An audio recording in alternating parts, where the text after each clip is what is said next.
وہ چیز نہیں ہے. دور سے بڑا اچھا لگتا ہے, قریب سے دیکھو نا تو بندہ کہتے ہیں وہ بات نہیں ہے. کہا محمد عربی کے بارے میں, کہا مبارک کیسا تھا, کہا مبارک ایسا تھا اب الناس اجملہ من بعید, کہا دور سے دیکھو خوبصورت لگتا تھا, کہا وہ احسنہ من قریب, قریب جا کے دیکھو کیسا لگتا تھا, کہا دنیا والوں کا حسن ایسا ہے, دور سے دیکھو اچھے لگتے ہیں, قریب سے دیکھو بندہ کہتا ہے وہ بات نہیں ہے. میرا مبارک ایسے ہے, دور سے دیکھو اچھا لگتا ہے, قریب سے دیکھو من چاہتا ہے کیا بات ہے, کیا بات ہے, اور کیا باتاں میرے سرکار دیا, کیا باتاں مدنی منٹھار دیا, کیا بات ہے. اس سے حسین تو اور کوئی ہو ہی نہیں سکتا. دور سے بھی خوبصورت, قریب سے دیکھو اور خوبصورتی بڑھ جاتی ہے. یہ محمد عربی صلی اللہ علیہ وسلم کا حسن ہے. کہا کیا خوبصورت ہے. اور دوری کا تصور ایک اور بھی ہے, دوری اور قرب کا تصور ایک اور بھی ہے. وہ تصور یہ ہے کہ کسی کو دور سے دیکھو تو انسان کسی سے دور رہتا ہے نا, اس کے قریب نہیں ہوتا, تو انسان اس کی ریالٹیز کو نہیں جانتا. اس کے ساتھ وقت گزارے نا, تجارت کرے, سفر کرے, ٹریول کرے, دور دور رہے بندہ اچھا لگتا ہے, قریب آ جائے تو وہ بات نہیں ہوتی. میرا مبارک اتنا خوبصورت ہے, میرا مبارک اتنا پیارا ہے, جب تک دور رہو دیدار کی تمنا راتوں کو سونے نہیں دیتی, اور جب قریب ہو جاؤ جدائی کا خوف نیندیں حرام کر دیتا ہے. ارے کہیں جدا نہ ہو جاؤں, وہ اتنا پیارا ہے. دور سے دیکھو پیارا, قریب سے دیکھو اور پیارا اور خوبصورت ہے. ایسا حسن ہے میرے مبارک کا. اور پھر اس دوری اور قرب کا ایک, وہ میری تقریر یاد ہے نا آپ کو, جب میں نے رمضان کے بارے میں حکم بتایا تھا, وہ اسٹرانومی کی بحثیں بتائی تھی, بعد زمانی اور بعد مکانی, قرب زمانی اور قرب مکانی. ایک بعید وہ ہے جس نے حضور کا دور نہیں پایا, حضور کا زمانہ نہیں پایا, حضور کا وقت نہیں پایا, وہ دور ہے, یہ بھی دوری ہے. اور قرب کس کا, کس کو ملا؟ صحابہ کو ملا. صحابہ نے حضور کو قریب سے دیکھا نا, تو صحابہ کو وہ قرب ملا, ہمیں وہ قرب نہیں ملا. میرا مبارک اتنا خوبصورت ہے کہ جو قریب سے دیکھے اسے بھی پیار ہو جاتا ہے, جو دور سے دیکھے اسے بھی پیار ہو جاتا ہے. قریب سے دیکھنے والوں نے کیا کہا, ابو ہریرہ نے محمد عربی صلی اللہ علیہ وسلم کے نور کو دیکھا, کہا ما رأیت شیئا احسن من رسول اللہ صلی اللہ علیہ وسلم. ابو ہریرہ نے میرے آقا کو قریب سے دیکھا تھا نا, جب قریب سے دیکھا تو کہا میں نے محمد عربی جیسی کوئی چیز دیکھی نہیں. یہ نہیں کہا ما رأیت رجلا احسن من رسول اللہ صلی اللہ علیہ وسلم, یہ نہیں کہا ما رأیت انسانا احسن من رسول اللہ صلی اللہ علیہ وسلم, کہا میں نے کوئی ایسی چیز نہیں دیکھی جو حضور سے زیادہ خوبصورت ہو. یہ نہیں کہا کہ میں نے انسان نہیں دیکھا, کہیں نہیں کہا کہ میں نے مرد حضور سے زیادہ حسین نہیں دیکھا, کہا پوری دنیا میں جتنے بھی حسن دیکھے, سورج دیکھا مقابلہ نہیں کر سکتا, چاند دیکھا مقابلہ نہیں کر سکتا, کیونکہ چاندنی شرماتی ہے آقا کا دامن دیکھ کر, خلد للچا جائے گی طیبہ کا گلشن دیکھ کر, اور مسکرائے چاند ان کی ایڑیوں کو چوم کر, آ گرے کالی گتھا زلفوں کا ساون دیکھ کر. ارے جس نے آقا کو قریب سے دیکھا اس نے کہا کہ میں نے ان جیسا کسی کو دیکھا ہی نہیں. اور پھر جس نے 1400 سال بعد دیکھا اس نے کیا کہا, بک چند بدر شاشانی بت چمکے لاٹھ نورانی, کالی زلفت اکمستانی, مخمور کی مد بڑی. اج سکھ متران دی ودھیری ہے, کیوں دلڑی اداس گنیری ہے, لو لو وچ شوق چنگیری ہے, اج نینا لائیاں کیوں جڑیاں. جس نے دور سے دیکھا اس نے کیا کہا, جس نے قریب سے دیکھا اس نے کیا کہا. ایک قریب سے دیکھنے والے نے کہا تھا یتلألؤ وجہہ کتلألؤ القمر لیلۃ البدر, ارے ایسا نورانی جگمگاتا چہرہ جیسا 14ویں کا چاند ہو. ایک قریب سے دیکھنے والے نے کہا تھا وَأَحْسَنَ مِنْكَ لَمْ تَرَ قَطُّ عَيْنِي وَأَجْمَلَ مِنْكَ لَمْ تَلِدِ النِّسَاءُ, کہا ایسا خوبصورت ہے کہ کسی ماں نے ایسا خوبصورت بیٹا جنا ہی نہیں ہے, ایسا خوبصورت ہے. وہ تو قریب والوں نے کہا, اور پھر دور والے نے کیا کہا, کہا لم یأتی نظیر کفی نظر مثل تو نشد پیدا جانا, جگراج کو تاج تورے سرسو ہے تجھ کو شہید و سرا جانا, انفیت شن و سخا کا ادب ہے سوے پاک ہے ابر کرم پر سنہارے رمج مرمج, دو بوند ادھر بھی گرا جانا. ارے جس نے آقا کو قریب سے دیکھا اس نے کہا کہ میں نے ان جیسا کسی کو دیکھا ہی نہیں. جس نے دور سے دیکھا اس نے کہا سرتاب قدم ہے تنے سلطان نے زمن پھول, لب پھول دہن پھول زکن پھول بدن پھول. اس نے کیا کہا, دور والے نے کہا, بریلی والے نے کہا, قریب والے نے کہا کہ ایسا کسی ماں نے پیدا ہی نہیں کیا, اور بریلی والے نے کہا ارے مجھے تو پھول ہی نظر آ رہے ہیں. کہا کیسے؟ کہا سر تاب قدم ہے تن سلطان زمن پھول, لب پھول دہن پھول زکن پھول بدن پھول, واللہ جو مل جائے میرے گل کا پسینہ, واللہ جو مل جائے میرے گل کا پسینہ, مانگے نہ کبھی عطر نہ پھر چاہے دلہن پھول, لب پھول دہن پھول زکن پھول بدن پھول. کس نے کہا؟ نے کہا سر تاب قدم ہے تن سلطان زمن پھول. چشتی ملنگ پڑھ رہا, سر تاب قدم ہے تن سلطان زمن پھول, لب پھول دہن پھول زکن پھول بدن پھول, لب پھول دہن پھول زکن پھول بدن پھول, واللہ جو مل جائے میرے گل کا پسینہ, مانگے نہ کبھی عطر نہ پھر چاہے دلہن پھول, کیوں لب پھول دہن پھول زکن پھول بدن پھول.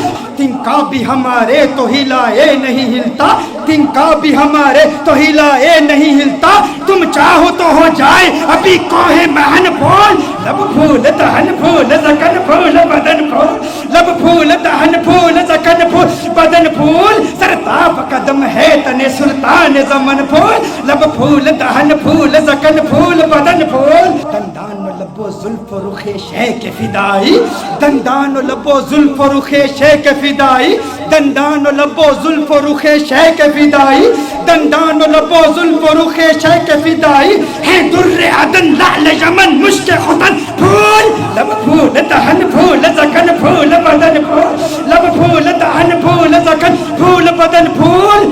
کیا بات, کیا بات, کیا بات رضا اس چمنستان کرم کی, کیا بات رضا اس چمنستان کرم کی, زہرا ہے کلی جسم حسین اور حسن پھول, لب پھول دہن پھول زکن پھول بدن پھول, سرتاب قدم ہے تن سلطان زمن پھول, لب پھول دہن پھول زکن پھول بدن پھول.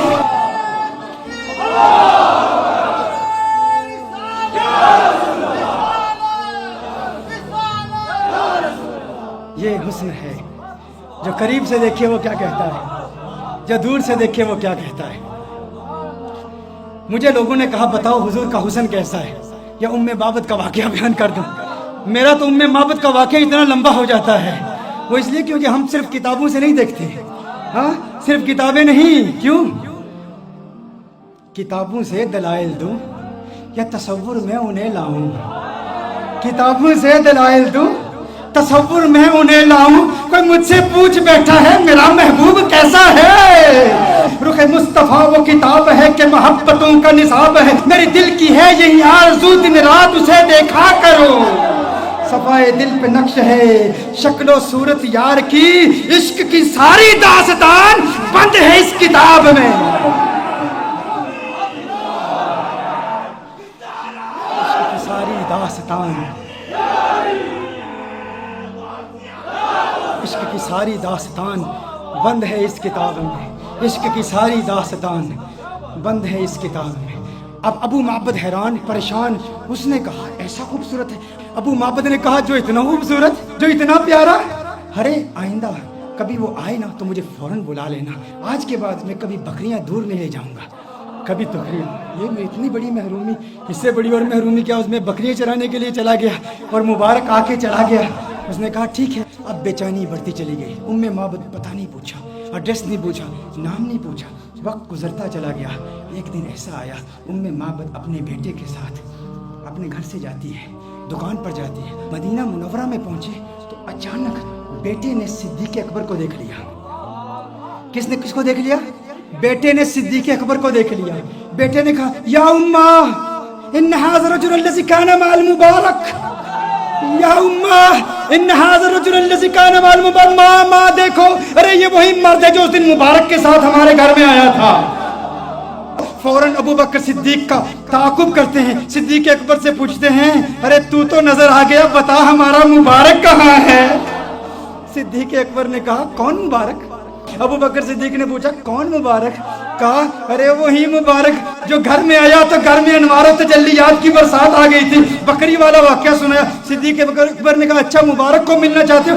آؤ تمہیں مبارک سے ملا دوں, آؤ تمہیں مبارک سے ملا دوں. حضور اکرم صلی اللہ علیہ وسلم مسجد نبوی شریف میں بیٹھے ہیں. صدیق اکبر لے جاتے ہیں, یہ مبارک کا دیدار کرتے ہیں, مبارک کو دیکھتے ہیں, کلمہ پڑھتے ہیں, مسلمان ہو جاتے ہیں, اپنے گھر واپس آتے ہیں. ابو معبد کمرے میں آ جاتے ہیں. ابو معبد آتے ہیں تو ابو معبد کہتا ہے گھر کا نور بتا رہا ہے مبارک پھر آیا تھا. کہا آج مبارک نہیں آیا تھا, ہم مبارک بے باس ہو کر آئے ہیں. وہ مبارک ایسا ہے اسے مل کر آؤ تو گھر نورانی ہو جاتا ہے. پھر یہ جاتے ہیں سارے, پھر گھر والے, پھر ابو معبد بھی جاتے ہیں کلمہ پڑھ کے مسلمان. اور یہ بکری, یہ 18 سال تک بکری زندہ رہتی ہے. یہ بکری 18 سال سیدنا عمر فاروق رضی اللہ تعالیٰ عنہ کے دور تک, جب ایک شدید قحط پڑا تھا, اس وقت تک یہ بکری زندہ رہتی ہے 18 سال تک. اور ایسا شدید قحط تھا کہ کنویں سوکھ چکے تھے, چشمے سوکھ چکے تھے, کہیں پانی نہیں ملتا تھا, سب نہریں بند تھی. ام معبد کی بکری کی دودھ والی نہر جاری تھی, وہ نہر ابھی بھی جاری تھی. لوگ دور دور سے آتے. اور پھر ایک راوی کہتا ہے کہ میں نے اس بکری کی زیارت بھی کی ہے. یہ ام معبد کا وہ واقعہ جس نے حسن مصطفیٰ صلی اللہ علیہ وسلم کو یوں دل برانہ انداز میں بیان کیا. یہ تو صرف ایک روایت ہے ام معبد کی, ایسی کتنی روایات ہیں ایسی. اور پھر سارا قرآن یہی حسن مصطفیٰ ہے.